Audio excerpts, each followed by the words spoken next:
So welcome back, Ariella Rosen.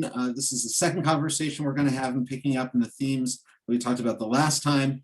I wanted to tell people a little bit about how we met the first time at Camp Yofi at Ramat Darom. Ramat Darom is a Camp Ramah for people who live in the South, and it's in Clayton, Georgia, about 2.5 hours north of Atlanta. And they have a program, a 5-day family camp for families with children on the autism spectrum. And it's really a remarkable model in that it shows you not only what it takes, but what can happen when people, children, families with special needs are really supported and everyone thrives. So at Ramat Darom, the campers who are on the spectrum each get a chaver or chavera, their own counselor who accompanies them to all different activities. There's alone time, there's family time, and it's really incredibly powerful and joyous. So that's where we met. I was the rabbi in residence, leading study sessions, generally schmoozing and coordinating tefillah, and I forgot what your role was. I was actually a counselor for the siblings, one of the sibling groups. Okay. Because that also is a direct experience that I can relate to. So they asked me to take that role. Yeah. Okay. You want to tell us a little bit about that? Sorry? You want to tell us about your own experience? Sure. Yeah. I have my older brother, Donnie, has Down syndrome and is on the autism spectrum. And so since he's my older brother, it's like sort of the reality that I've always known and grown up with.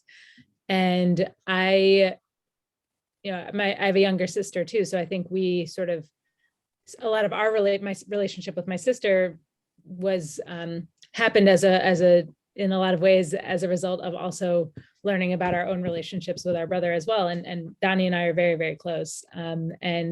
Really enjoy our time together, and hopefully he'll be coming up for Shabbat at various points to come visit, so you all have a chance to meet him too. He loves Jewish life, loves going to Shabbat services, all of those things. So there's a good chance you'll see him around at some point.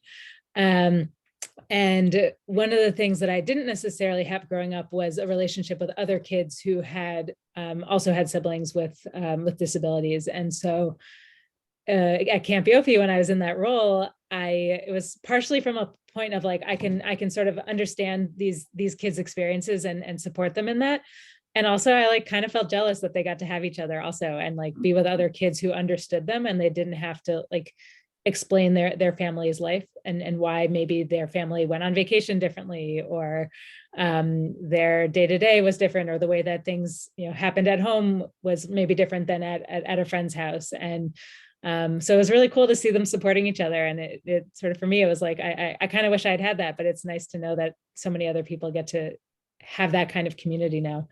And also on the other end, like, I know that my brother is the happiest when he's in community with other people who share his own experiences too. And so at Camp Yofi, for example, seeing that, being part of that and seeing how all of the different campers who were there, whether they were on the autism spectrum or not, like really thrived in the groups that they were put in, was really cool to see. Yeah. It's beautiful to hear, and I really look forward to meeting Donnie. I've heard about him over the years, both personally and publicly. But as you talk about Yofi, as you talk about your own experience, it reminds me of how in a setting like CBI or other, not just Jewish day schools, but all schools, we all want to be able to support children and their families with special needs, but we're not always sure how to do that, or whether we can do that, or whether we have the resources to do that. But I want to change how we come at that. I want to see it as an imperative, not an if, but an obligation. We have to. And I'm wondering how you approach that. I mean, how do you see that, or what's your, own experience being? I don't know if you've actually worked with special needs kids at Ramon and other places. So how do you see it? How do you see the landscape? Yeah. So I mean, my primary experience outside of my own family is through the camp setting, because I spent multiple summers at Ramah working in the Tikva program there for campers with developmental disabilities. I also spent many years working. I still work with the Foundation for Jewish Camp, doing some camp counselor training for them. But one of the roles I had for many years was running their inclusion track. So I've thought also about how to train other people to create more inclusive environments. And camp is its own thing, and synagogues are their own things, and schools are their own things, and also there's a lot that each can learn from each other. And so one of the things that I think is most important is to know that every person is, every person is different, and like I shouldn't be making any assumptions about what somebody needs based on their diagnosis, or by what disability is written on paper next to their name. I have a responsibility to talk to that person and get a sense of like what do you actually need to be able to thrive here, and like let's do it. I also have thought a lot about the concept of universal design, the idea that if we can shift some things to meet the needs of anyone whose needs are not being met, actually the benefit is to the greater community as well. That sometimes there are certain changes that actually are better for everyone, like whether it's shortening the length of services, or making sure that we have large print books, or making sure that there are that the flow of the experience is thought about, so that nobody has to sit and focus on something for longer than feels comfortable or possible. So these things end up actually benefiting everybody when we think about them. And so that's something that I bring into the way I think about this work also. Yeah. What was the phrase you used again?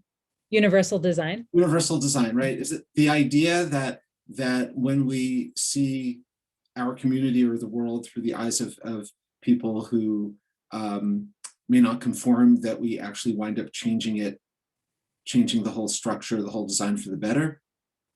Yeah. I'd say I'd take it a bit further, which is like taking in information and making that change with the input of those people that maybe have not felt included in the process before also. Yeah.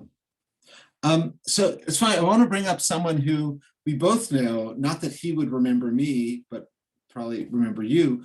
So Yishai Barth, who was, I think, a camper of yours, and I had the great fortune to intern with his father in a synagogue when he was very young. And I read something that actually got circulated. Yishai went to UMass, and he is and Yishai has has some disabilities that are public, and he spoke about them. But he went to the Honors College at UMass, and now I believe is pursuing a doctorate at Cambridge University. And he wrote about theories, like sociological theories about disability, and how he wants to come up with a theory that he said resembles something like the X-Men or the Avengers, which is that everyone has their strengths, everyone has their superpowers. And instead of dividing up society between those who are able and those who are disabled, to see people with a diverse range of strengths and bring them together in a different way. Do you know Yishai, or have you seen his writings or talked to him about that? I haven't been in touch with Yishai in a very long time. We didn't work together directly when I worked at camp, but I definitely knew him and had a chance to speak with him. And I've heard him give a number of really awesome Divrei Torah teachings on like the Torah portion. But I haven't actually had a chance to connect or hear what he's been up to in a long time. I do think I actually heard recently that their family is experiencing a loss right now. But which is maybe a good opportunity to reach out and connect and reconnect. I love that model though. I think that's really cool. And it also this is a piece that he posted that he either wrote or was interviewed for in the like UMass Alumni Magazine or something like cool. that. Yeah, I'd love to check that out. And it's also like it reminded me about something I've learned from other like friends and people I've been in community with who are part of various disabilities communities, that a lot of the barriers are like imposed by our society and not by the disability itself. Like, it's the issue is that a building has stairs, not that somebody uses a wheelchair, right? So if we can think about it that way, like, what do we have the ability to change that has, is the responsibility of on a larger scale, our society, but on a smaller scale, each of us individuals who maybe actually have power to make changes in the spaces that we're in, to notice like what is causing a barrier that doesn't actually need to. You said something in our previous conversation about in education, how the challenge is to engage the whole self. And I'm thinking about that here. Is that something that you think about when you think about working with people with various disabilities? Yeah, absolutely. I think that's true. I mean, that's another example of if we do that well for a specific population, then actually everybody benefits. Like I think in a lot of ways, I guess my abilities as an educator have grown because I've learned that sort of the creativity and out of the box thinking that is really helpful for working in a context where some or most or all of the participants have disabilities, like that. Those skills apply to everyone, that creativity can benefit everybody. And so I actually just lost the question you just asked, but it's the idea of the whole self, right? Because, right. If we take that seriously, then we have to engage with people who may experience obstacles in our setup in a different way. And that means we have to engage with everyone who feels that they're not able to show up with their whole self. I think that definitely applies, in thinking about a DEI context, diversity, equity, inclusion, and belonging. Like there are a lot of different marginalized identities that are part of our broader Jewish community. And sometimes we're more attentive collectively, and this is not about CBI, this is just like more generally, we are more attentive to than others at various points. And like the biggest issue is like when we talk about we're forgetting that like the we includes some of the people that we're directly talking about as if they're outside. And so how can we do a better job of those of us who are more comfortably on the inside do a better job of not just making our spaces more comfortable for people to access, but to remember that they're already here.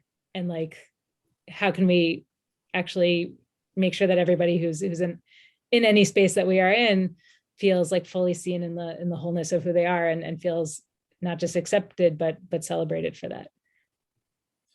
Amen. I mean, I say that knowing that that's not just a sermon for you or for me or our staff and our community. It's an operational principle, and it's a challenge, and it's an obligation, and one that we're striving to meet. But one that's I just want to say it's one of the things that that drew me to CBI is that like it's I think everybody, if you say we're already there, we're not doing it right. But I just got the sense of we are striving toward this. Like this is something that we want to. These are values we want to live by, and that was really appealing. Well, so that means we're so glad that you're here, and we can work on this together, and really look forward to it. Thank you so much. We'll have another conversation soon, and we'll pick up on these threads. But thank you so much, Ariella. Thank you. Pleasure.